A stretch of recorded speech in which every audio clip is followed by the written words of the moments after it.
By definition, murmurs are sustained noises that are audible during the time periods systole, diastole, or both. They are basically produced by these factors. 1.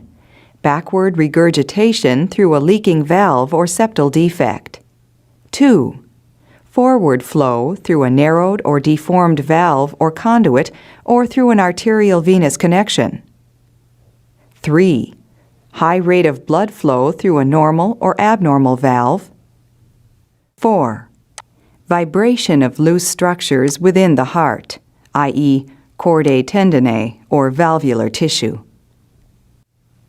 Murmurs that occur when the ventricles are contracting, that is, during systole, are referred to as systolic murmurs.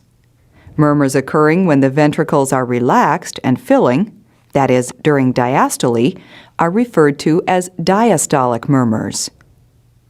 Initially, there are 6 characteristics which you should consider in murmur identification and differentiation. 1. Location, or the valve area over which the murmur is best heard. This is one clue to the origin of the murmur. Murmurs of mitral origin are usually best heard at the apex.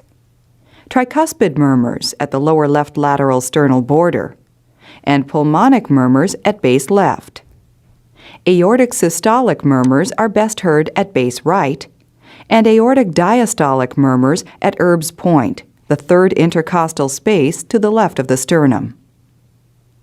2.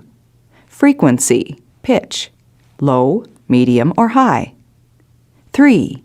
Intensity. Use the 1 to 6 grading system. 4. Quality, blowing, harsh, rough, or rumbling. 5. Timing, occurring during systole, diastole, or both. 6.